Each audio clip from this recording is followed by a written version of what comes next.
ይህ ማይክል አስትሮሎጂ ነው። ዛሬ ቫይቡ ስለ እሳቶቹ ኤሪስ ነው።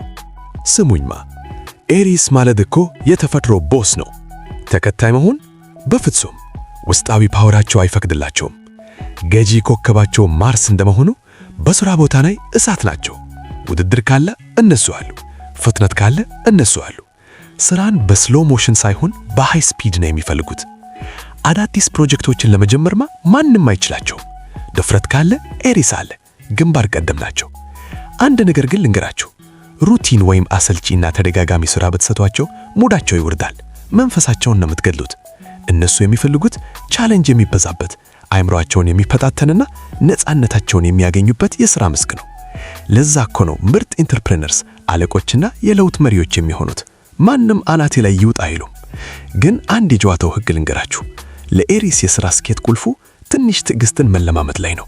የጀመራችሁትን ፕሮጀክት እስከ መጨረሻው ፊኒሽ ላይን ድረስ ከገፋችሁት ዓለም የእናንተ ናት።